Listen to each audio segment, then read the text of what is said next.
सत्यानन्दचिदात्मने सर्वान्तरात्मने श्रीमद् वेङ्कटेशाय मङ्गलम्।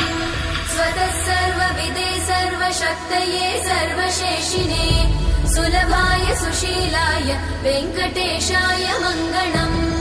परस्मै ब्रह्मणे पूर्णकामाय परमात्मने प्रयुञ्जे परतत्त्वाय वेङ्कटेशाय मङ्गलम्।